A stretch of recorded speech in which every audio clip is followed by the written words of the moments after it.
बड़ी खबर आ रही है। विधानसभा में सदन की कार्यवाही के दौरान लॉ एंड ऑर्डर का मुद्दा गूंजा। नेता प्रतिपक्ष बाबूलाल मरांडी ने राज्य के डीजीपी पर सवाल खड़े किए हैं। उन्होंने आरोप लगाया कि थानों को वसूली का टारगेट दे दिया गया है। अनिल टाइगर की हत्या के जिस आरोपी को लोगों ने पकड़ा है, उसे भी पकड़ने का क्रेडिट पुलिस ही ले रही है। तो लॉ एंड ऑर्डर का अंत, ये एक बड़ा सवाल। में हत्या हुई थी उसका कि थाना को टारगेट दे दिया गया है, अपराधियों को पकड़ने के लिए नहीं, सजा देने के लिए नहीं, बल्कि वसूली का टारगेट दिया गया है। अगर राज्य में इस प्रकार से शासन व्यवस्था चलेगी अध्यक्ष महोदय, तो कभी भी ये कानून व्यवस्था ठीक नहीं होगी, दुरुस्त नहीं होगी मंत्री जी। और इसीलिए मैं कहूंगा कि अध्यक्ष महोदय, जिनकी जो पकड़े भी गए, जनता ने पकड़ा और उसको भी पुलिस तमगा लेने के लिए कि भाई पुलिस ने दौड़ कर कुछ बोलेंगे माननीय और मंत्री जी। इसीलिए हम कहें इस पर चर्चा होनी चाहिए झारखंड की लॉ एंड ऑर्डर पर। वहीं बाबूलाल मरांडी के लॉ एंड ऑर्डर पर उठाए गए सवाल का मंत्री राधाकृष्ण किशोर ने जवाब दिया और कहा कि ऐसी घटनाओं से हम मर्माहत हैं। सरकार कठोर से कठोर कार्रवाई करेगी और इससे बेहतर कानून व्यवस्था कभी भी नहीं रही है। हत्याकांड का अंजाम दिया गया है। न सिर्फ सत्ता पक्ष बल्कि विपक्ष, यह संपूर्ण राज्य की जनता ऐसी घटनाओं को लेकर मर्माहत है।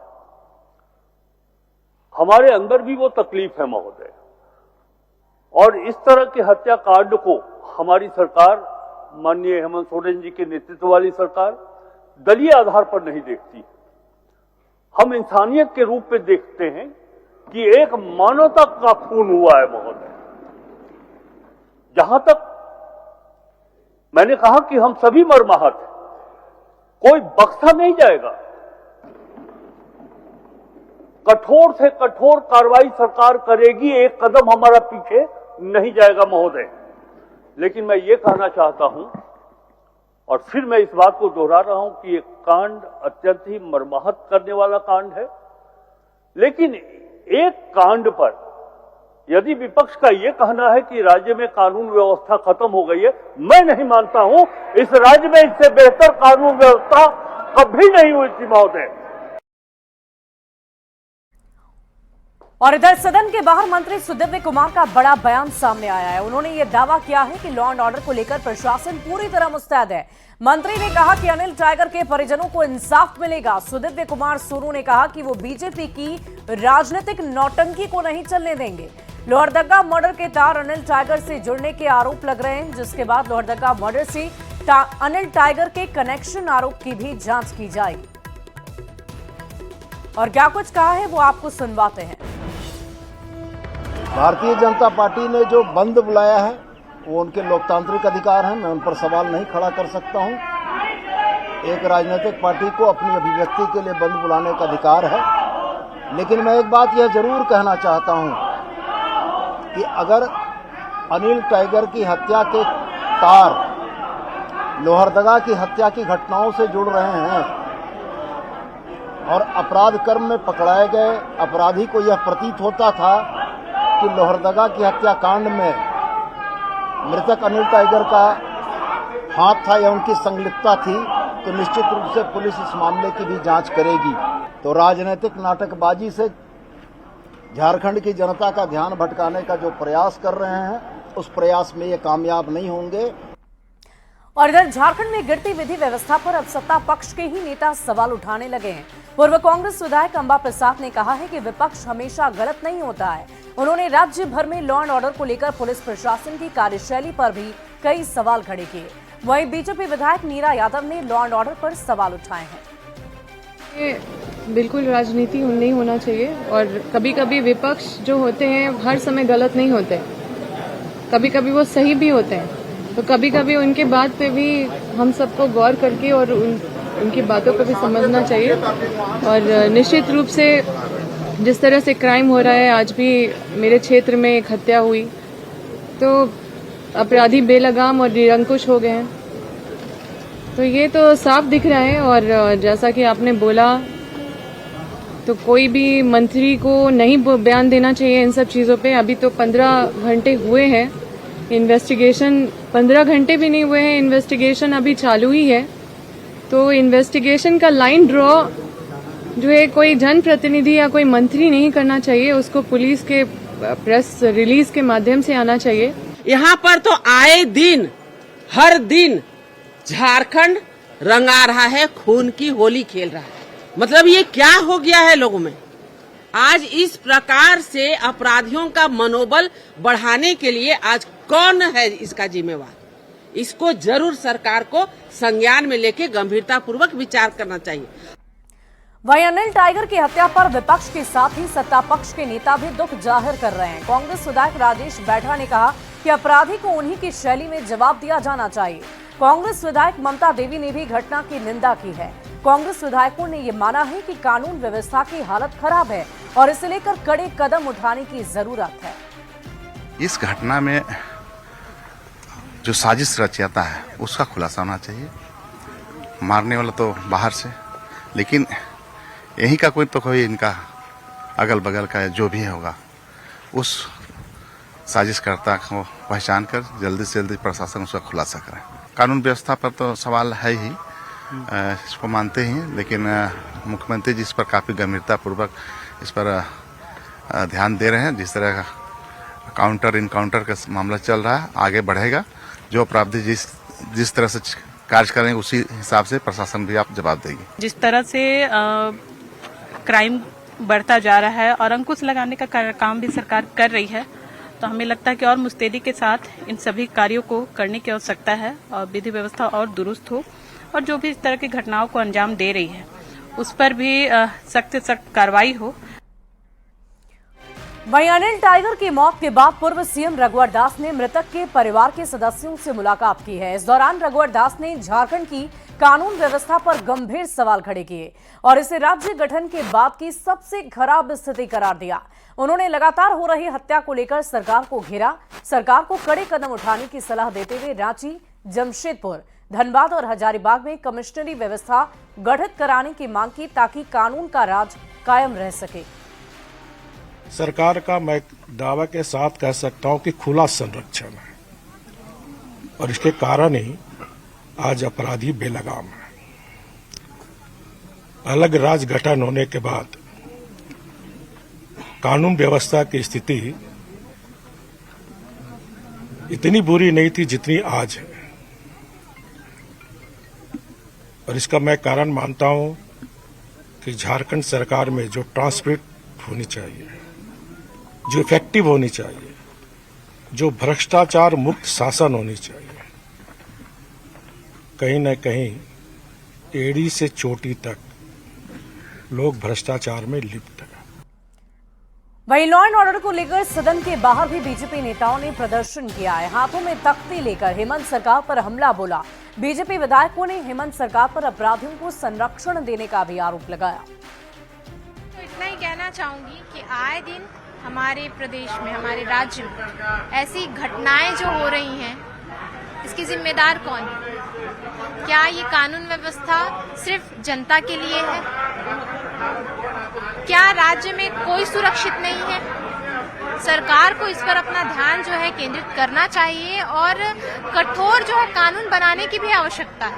आज अपराध मुक्त हम लोग झारखंड चाहते हैं और अपराध मुक्त झारखंड को बनाना होगा। हेमंत सोरेन को नहीं तो इस्तीफा लिखना होगा। जिसकी हत्या हुई है हम लोग भी मर्माहत है, सरकार भी मर्माहत है और हमारी पुलिस ने एकदम त्वरित कार्रवाई करते हुए एक हत्यारे को पकड़ा भी है। हम लोग लॉ एंड ऑर्डर नहीं देंगे बिगड़ने, कानून व्यवस्था हम लोग नहीं बिगड़ने देंगे। जो सच्चाई सामने आ रही है, आपसी कुछ मामला था और निश्चित तौर पर मैं यकीन दिलाता हूँ झारखंड के तमाम जनता को और भारतीय जनता पार्टी के नेताओं को मैं विश्वास दिलाता हूँ कि विश्वास कीजिए बहुत जल्द उद्बोधन हो जाएगा। इंटेलिजेंस क्या कर रही और है? नहीं, मैं ये कह रहा हूँ जो बंदी बुलाया गया है जिससे बताइए कितना लॉस हो रहा है झारखंड को। ये सब तो पॉलिटिकल राजनीतिक माने बयान है। घटनाएं हुई हैं, घटना का हम भर्त्सना करते हैं, ऐसा नहीं होना चाहिए। और इस ढंग का अगर होता है तो आदमी का जीना मुश्किल हो जाएगा। लेकिन अब घटना हुई उसका मतलब है कि राष्ट्रपति शासन लागू होगा। आगरा में इतना बड़ा घटना घटा, मेरठ में इतना बड़ा घटना घटा, वहां राष्ट्रपति शासन का मांग क्यों नहीं कर रहा है?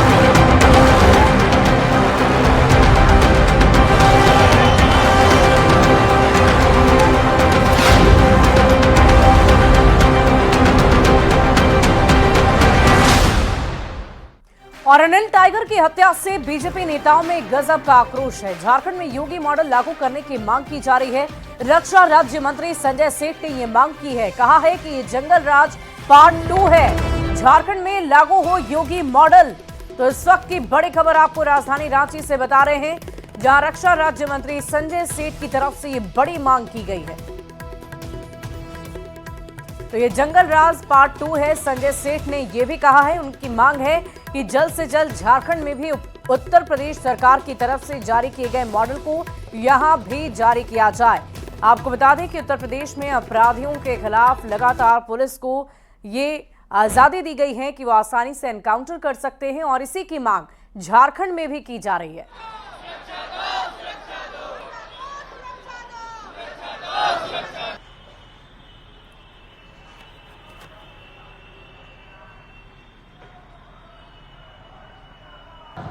स्थिति बद से बदतर हो गई है। 1990 का कालखंड, उस समय जंगल राज हमने देखा था लालू के शासन का, आज उसकी पुनरावृत्ति हो रही है। ये जंगल राज है। स्थिति बद से बदतर हो गई है। तभी मैं कह रहा हूं कि योगी मॉडल लागू करो। और बीजेपी नेता अनिल टाइगर हत्या के विरोध में रांची बंद है। सड़कों पर सन्नाटा पसरा हुआ है। लोगों की आवाजाही कम हो रही है। बंदी के दौरान बंद समर्थक सड़क पर उतरकर हंगामा करते नजर आ रहे हैं। प्रदर्शन कर रहे बीजेपी नेताओं के खिलाफ एक्शन में पुलिस जुट रही है। बीजेपी प्रवक्ता प्रतुल शाहदेव समेत कई नेताओं को डिटेन किया गया।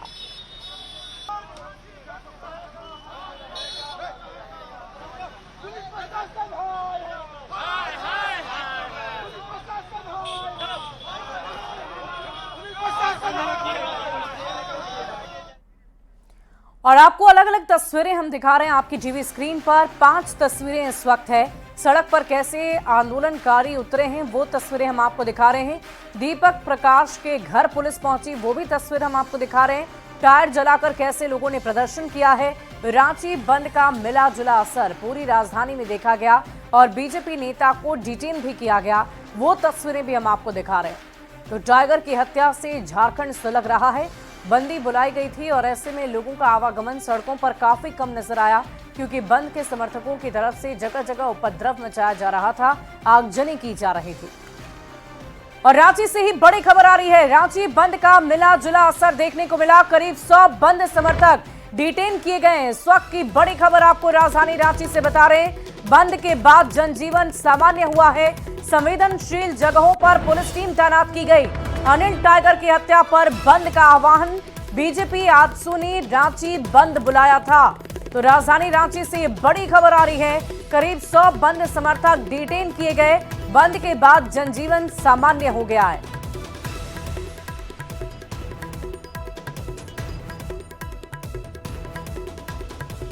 और इधर बीजेपी नेता अनिल टाइगर की हत्या के खिलाफ एक तरफ जहां रांची बंद है, बीजेपी के नेता सड़क पर उतरकर हंगामा करते नजर आए। दूसरी तरफ अनिल टाइगर के गांव में मातम पसरा हुआ है। हर तरफ चीख और पुकार मची हुई है। अनिल टाइगर की अंतिम यात्रा में बड़ी संख्या में लोग शामिल हुए हैं और इस अंतिम यात्रा में शामिल लोगों ने मुख्य साजिशकर्ता को गिरफ्तार करने की मांग की है।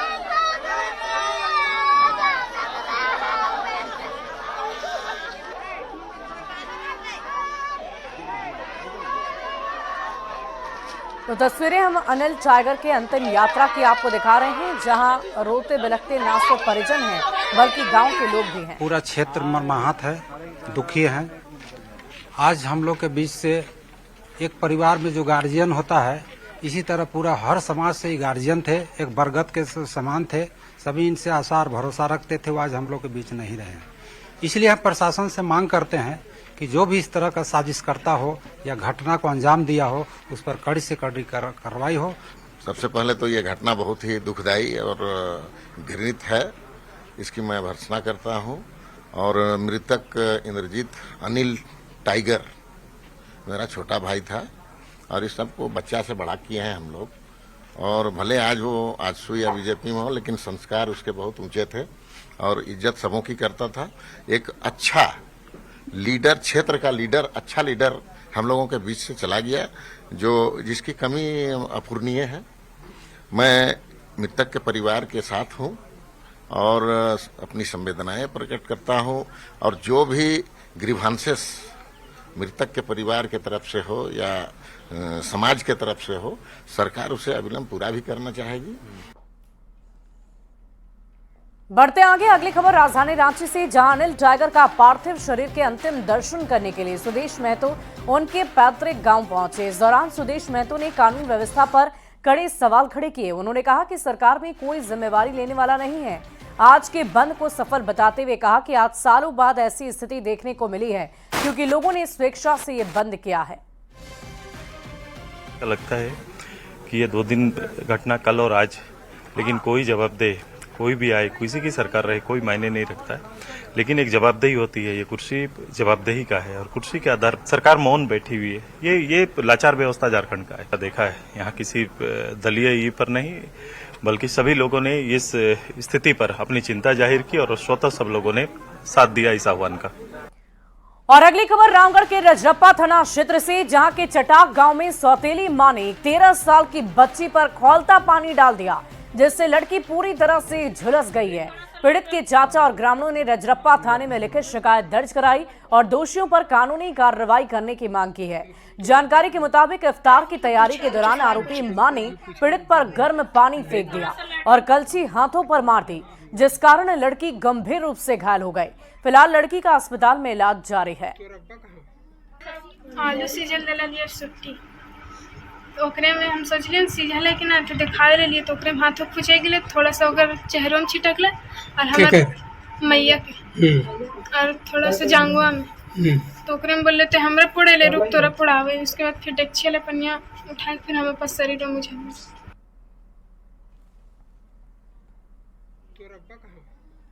पूछे सवाल पूछे। और इस बीच धनबाद से बड़ी खबर, महुदा में बिना ड्राइवर दौड़ी बस NH 32 पर बेलगाम बस से हड़कंप मच गया। तेज रफ्तार बस ने कई बाइक को टक्कर मार दी और एक घर को टक्कर में ध्वस्त कर दिया। स्ट्रीट लाइट को भी जड़ से उखाड़ा। लोगों ने मौके से भागकर अपनी जान बचाई है। इस वक्त की बड़ी खबर आपको बता रहे हैं, NH 32 पर बेलगाम बस ने सब कुछ खत्म कर दिया। बस ने कई बाइक को टक्कर मारी है, एक घर को भी टक्कर में ध्वस्त किया, स्ट्रीट लाइट को जड़ से उखाड़ा। लोगों ने मौके से भागकर अपनी जान बचाई है। एक्सक्लूसिव तस्वीरें इस वक्त आप टीवी स्क्रीन पर देख पा रहे हैं और देखिए कैसे बस ने बाइक को रौंद डाला है, कई बाइकों को वहीं पर क्षतिग्रस्त कर दिया। और इस पूरी खबर की अधिक जानकारी के साथ धनबाद से न्यूज 18 संवाददाता संजय गुप्ता फोन लाइन पर जुड़ गए। संजय, कैसे ये घटना हुई? क्या बस में कोई तकनीकी खराबी हो गई थी? किस वजह से ऐसा हुआ? बस में कोई तकनीकी खराबी नहीं थी, तो ड्राइवर जो है सो कुछ काम के लिए नीचे उतरा था, लेकिन जो गियर में डालने की बात होती थी, जो इस तरह की तकनीक को रोकने के काम होते थे, वह बिना किए वो उतरा था और अचानक जो ढलान पर बस थी और बस जो है तो ढलान में होने के बाद पहले धीरे धीरे रुक गई, उसके बाद वह तेज रफ्तार में NH 32 में दौड़ने लगी। और यही कारण है कि जब वह बस दौड़ी तो उसके आगे जो भी बाइक चला रहे लोग थे वो हल्ला कर रहे थे, लेकिन जब उनके भी होश उड़ गए, जब देखे कि बस में कोई ड्राइवर नहीं है तो कूद कर अपनी जान बचाई। इस दौरान जो है कहीं जो मोटरसाइकिल है वह उसकी जद में आ गए, साथ ही साथ कई घरों को भी जो ढा दिया। इसके बाद जो स्ट्रीट लाइट को भी कबाड़ दिया और धीरे धीरे होते होते एक ऐसी जगह पर बस पहुंची जहां पर कि यह बस रुक गई। हालांकि इस घटना में कई लोग बाल बाल बचे हैं और बस ड्राइवर की गलती को मान रहे हैं और इसे लेकर अब जो है तो लोगों में काफी जो है तो आक्रोश भी है। फिलहाल स्थिति नियंत्रण में है। जो लोग जान जिनकी बची है, जिनकी चीजें नुकसान हुई है, वो अब उसकी क्षतिपूर्ति की मांग जो है तो बस मालिक से कर रहे हैं और फिलहाल बस के मालिक भी मौके में पहुंचने को लेकर लोग इंतजार कर रहे हैं।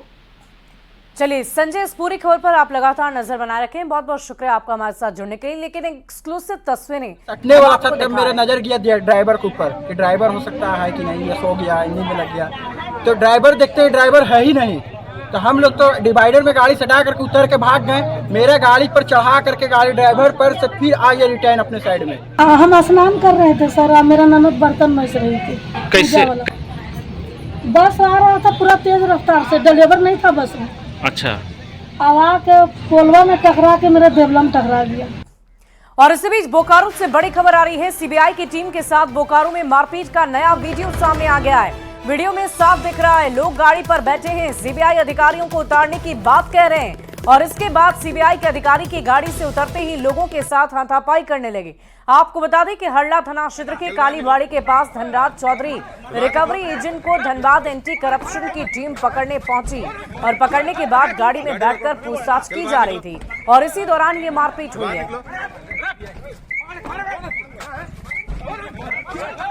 गाड़ी रोको, चल बाहर निकलो, बाहर निकलो। धनबाद सीबीआई एंटी करप्शन की टीम पर कल सेक्टर 9 हरला थाना क्षेत्र के कालीबाड़ी के पास हमला कर अधिकारियों को घायल किया गया था।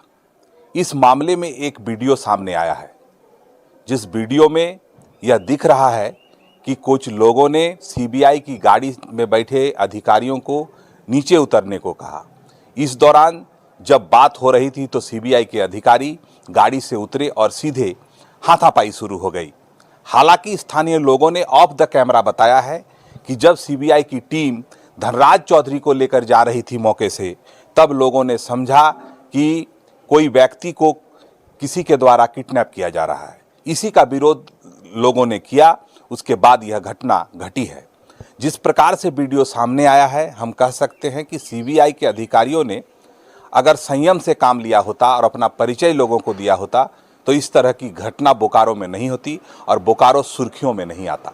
तो हम कह सकते हैं कि यह वीडियो सामने आने के बाद पूरी घटना सामने आ चुकी है। अब देखना यह है कि पुलिस इस मामले की जांच किस प्रकार करती है और क्या जो दोषी लोग हैं वो जल्द गिरफ्तार होंगे या फिर जो वीडियो की है विवेचना होगी, क्योंकि वीडियो में साफ साफ दिख रहा है कि जो लोग हैं वो लोग अधिकारियों को उतरने की बात कहते हैं, गाड़ी रोकने की बात कहते हैं और इसी दौरान जो सीबीआई के अधिकारी हैं और कर्मी हैं वो दौड़ के आते हैं, उसके बाद हाथापाई शुरू हो जाती है। अब देखना यह है कि पुलिस इस मामले को किस प्रकार लेती है और सीबीआई को भी इस मामले को समझने की जरूरत है। मृत्युंजय कुमार, न्यूज 18, बोकारो। वहीं हजारीबाग में मंगला जुलूस में हुए पथराव से जुड़ी बड़ी खबर आ रही है। पथराव करने वालों पर एक्शन में प्रशासन, 20 नामजद समेत 200 अज्ञात पर मामला दर्ज। उपद्रवियों की पहचान में पुलिस जुटी हुई है। 25 मार्च को रामनवमी के मंगला जुलूस में यह हिंसा हुई थी, जिसके बाद प्रशासन ने यह एक्शन लिया है।